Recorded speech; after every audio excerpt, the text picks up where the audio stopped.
7th graders, we got a little rushed on our simple interest lesson because, especially for one of my 2-hour delay schedule. So I wanted to go ahead and quickly go over simple interest again and just have this as a support for you if you need it. When we are talking about simple interest, it's the amount of extra money that we either make or have to pay on like an original amount. So that original amount is called the principal. That's what we start with. So let's take the example where we put money in the bank. I'm going to put a chunk of money in the bank, and then based off of the bank's percentage rate, plus the time that you leave your money in the bank, you're going to make a little extra change there, right? And that rate is going to be better. Like you're going to shop for banks depending on which ones have the better rate. Most savings accounts don't make that much of it might make that much interest, but you can do different things like invest in different kinds of banks or different kinds of accounts or different kinds of retirement options, and you'll get different rates back. So if you give your money to an institution like a bank, they want your money because when they have that money, then they loan it out to other people and they make those people pay them more than you get paid. So that's how they make their money. They're a business, right? They don't just do it for free. So the interest is that extra little bit of money. So if I put $100 in the bank at, let's just say 10%, and time after 1 year, because time is always measured in years for this formula, I would make $100 plus 10% of that is $10, okay, after 1 year. So altogether, my interest is $10, but my balance is that $100 that I just left in the bank without touching it, plus that 10 extra dollars of interest. $110 is my balance. So there's a difference between when I ask for the interest and the balance. You find out that interest, the extra amount of money, and then you add it back to the principal, that starting amount of money. Now that's assuming that you don't touch your money, you never spend it, you never add to it, you never take away from it. And that's not real life. Okay, but that's the general idea behind it. And they calculate your interest depending on what bank you go to in slightly different ways. So with that said, we are going to know in our problems one of or 3 of 4 pieces of information. We're either going to get the interest or the principal, the rate, time, but we'll miss one and we'll have to solve for that missing piece. So plug in what you know and solve for what is missing. So in this first set of problems, we're going to find the interest. We know everything except for the interest. Well, I always like to write down the formula. I equals P times R times T, and I plug in the things I know. If I'm finding the interest, I am solving for I. Okay. P is 600. That was my principal. It's a chunk of money I'm maybe putting into the bank. And then 5%, always change your percent to a decimal. So remember this little cheat sheet. I always tell you 1/2 equals 0.5 equals 50%. In order to have the privilege of taking off that percentage symbol, you have to scoot your decimal to the left. That's why it's 0.5. Okay, sorry, I got a little smudge there. You scoot your decimal to the left, dividing by 100 so that you can get a decimal. Now, sometimes be careful. You might have a decimal already in your percentage. You still scoot it to the left, so no matter where it is in your starting point. Okay. So 600 is my principal. Okay, and then I'm going to multiply by the rate of 0.05. Okay, because scooch, 0.5. 0.05, excuse me, makes a difference. And then time is in terms of years, so 2. So all I have to do on my calculator is put 600 times 0.05 times 2, and I'll know my interest. Okay, 600 times 0.05 times 2, $60. So after the end of 2 years, spent 2 years waiting, all I did was make $60. Okay, but if I had put in a lot more than $600, I would make a lot more than $60 back. So if I put in 600,000, I'd get 60,000. So if you're putting a lot of money in, you're getting a lot of money back. Most people don't have $600,000 laying around now. The idea is still the same. So then same idea, interest equals P R T. I know my principal is 1,500. That's maybe what I put in the bank. 4% is 0.04, and time on this one is 5 years. So my interest is going to equal those 3 things multiplied.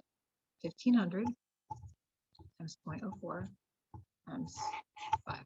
Let's make sure I got that right. 300. Now, if they had asked me on either one of these problems, what's my balance? My balance is $60 combined with the original amount. So that's $660. The balance would be $660. On this one, my balance after the end of 5 years would be $1,800. 1,500 plus 300. So make sure you're paying attention to whether they're asking for interest or the balance. So they might also ask you for the rate. So again, good old formula, I equals PRT, okay? And so I'm gonna plug in the things I know. This time I know my interest. So I'm gonna put $24 for my interest. And I'm gonna put my principal is 400. I don't know my R, and I do know my T is 2. So what I have to do on this one is I'm gonna multiply, I'm solving for R, basically. I'm gonna multiply and simplify these two things. So that is 800, right? So I know that 24 equals 800 times R. So I just rearranged it. We can rearrange with the commutative property, right? So now I just have to simply divide that 800 away so that I get R all alone. And I'll tell you the biggest mistake students make is they flip-flop these numbers because they don't write down their steps. They put 800 divided by 24 instead of the other way around. It's 24 divided by 800, okay?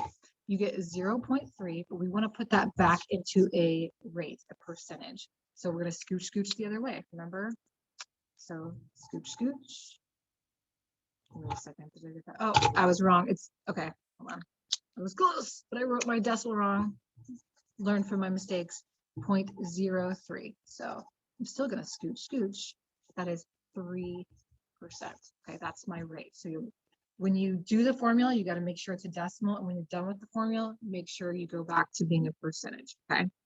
So then on the next one, I equals PRT.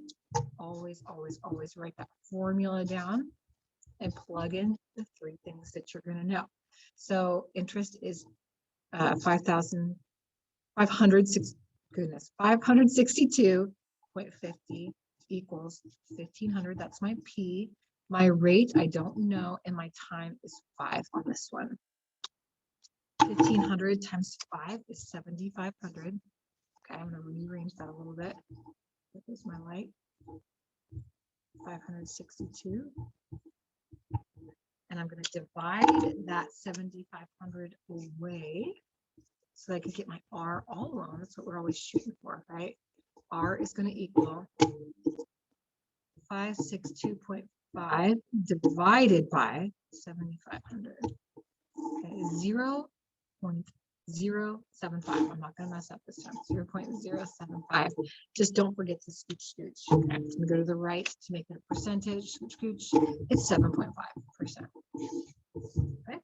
And then last but not least, on one of the things that we'll be finding is time. So a different color here. I equals PRT. I is 30. They tell me P is 500. They give me the rate of 3%. Scooch. That's 0.03. And then I got to find T. I have to solve for T. Okay. This is multiplication here, so you can see those a little bit better. Okay, I'm going to go ahead and take care of this multiplication. 500 times 0.03, that's 15. So 30 will equal 15 times T. I multiplied these and I got 15. That's where that came from. Now I want to get T all alone. Beside it, divide that 15 away.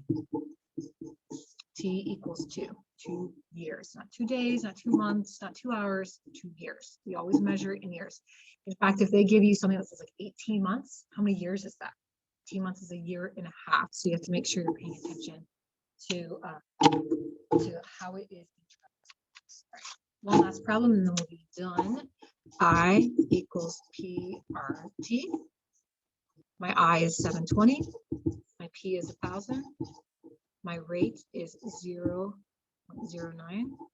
Okay, because I scooched it. And then I don't know my time. I'll go ahead and multiply. I'm just solving an equation at this point. 1,000 times 0.09. We're just scooting the decimal over. 90. Moving that decimal place 3 times. 90. So 720 equals 90 times T. Divide away the 90 to get T happy and alone, and T will equal 8 years. And that's it. So again, look back, just get really familiar with what does interest mean, what's principal, rates, watch your decimal when you're using rate, make sure time is in years. If I said 6 months, that's half a year, so that would be guys. So just pay attention to those things. And if they ever ask for your balance, okay, you've got the amount that you put in plus the extra. So combine those. Now it could be a little bit different because also you could have to pay a loan and give money to the bank. But in these examples, I'm talking about put money into the bank, not borrowing money. Two different, a little bit slightly different situations. So good luck. If you have any questions, let me know.